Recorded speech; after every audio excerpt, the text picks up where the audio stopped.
დანიშნვიდან მეორე დღეს 5-ის ნახევარზე ბათუმის მერმა გადაწყვიტა მოადგილეებისა და სამსახურების ხელმძღვანელებისთვის პირველი დავალებები მედიის თანდასწრებით გაეცა, თუმცა მანამდე ფუნქციები დახურულ კარს მიღმა გადაინაწილეს. მოადგილე ზურაბ ბერიძე საფინანსო ეკონომიკური საკითხების მიმართულებით იმუშავებს. საფინანსო სამსახურის დებულებას უკვე ეცნობა. მოადგილე ალექსანდრე მითაიშვილი ჯანდაცვის, სოციალური, განათლებისა და კულტურის საკითხებს მიხედავს.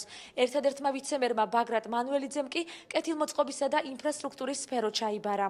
მერმა თანამშრომლები წინასწარ გააფრთხილა, რომ სამუშაო დღის დასასრულის დრო ზუსტად არასდროს ეცოდინებათ, რადგან სამუშაო ბევრია.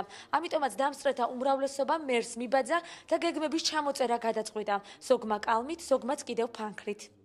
ყოველდღიურად მოხდება სამსახურის უფროსების მიერ ინფორმაციის მიწოდება ვიცემერებთან, თქვათ, უშუალოდ არის ინფრასტრუქტურაზე ობიექტების შემოვლა და არსებული მდგომარეობის შესწავლა, რათა არ მივიღოთ, თქვათ, გაჭიანულებული ტენდერები. ყველაზე ბევრი დავალება კეთილმოწყობისა და სოციალურ საკითხთა სამსახურებმა მიიღეს.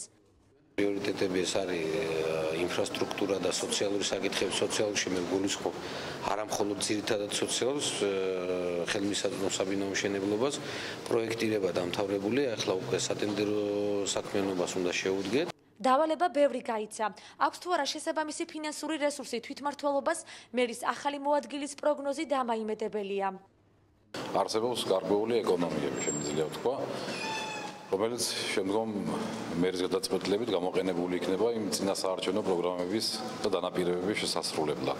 პირველ სამუშაო დღეს არც კულტურული პროექტების განხილვის გარეშე ჩაუვლია.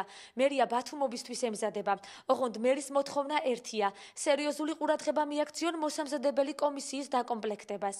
ამ კომისიაში გარდა მერიის წარმომადგენლებისა, გარდა საგრედულოს წარმომადგენლებისა და გარდა არასამთავრობო იქნება სხვა ორგანიზაციებისა, ჩემი თხოვნა არის წარმოვიდგინოთ ახალგაზრდული ორგანიზაციებია, შემოქმედებითი ჯგუფებია იმ ადამიანების, ვინც შეიძლება გარდა კომისიის წევრებისა დაესწროს კომისიას. აგერ უზარმაზარი ღონისძიება გვაქვს ალბათ სექტემბრის თვის დასაწყისში ბათუმობა მინდა რომ აღვნიშნოთ, ჩვენი აი ზუსტად პრიორიტეტი მაგია, რომ ბათუმობა გადავაქციოთ ჭეშმარიტად ხალხურ დღესასწაულად. როგორ აპირებენ დავალებების შესრულებას ახალარჩეული თანამშრომლები, კონკრეტული პასუხები ვერ მივიღეთ. ზოგადი განწყობა პოზიტიურია. ეს იქნება ერთ-ერთი საუკეთესო ბიუჯეტი, მომავალი წლის ბიუჯეტი, რაც გქონდესმე ბათუმის საგრებულოს დაუმტკიცებია. ბათუმი იქნება მაგუხრივ ნოვატორული ქალაქი, რამდენიმე ესე იგი ნოვატორული სოციალური ინოვაცია გვექნება, რომლის ესე იგი დაკონკრეტებისგან ჯერ შევიკავებთ თავს, იყოს სასიამოვნო სიურპრიზი, რომელზეც მუშაობთ. პირველი სამუშაო შეხვედრა საჯაროდ 1 საათში დასრულდა. მას შემდეგ რაც მერმა თანამშრომლებს გადაღლა შეატყო. მე დიდი საკითხი ჩამოგიტყოლით, ახლა თქვენ ცოტა გადაგღალეთ მეგონი. თუმცა პირობად რჩება. მსგავსი თათბირები დღეში მინიმუმ ნახევარი საათით უნდა გამართონ.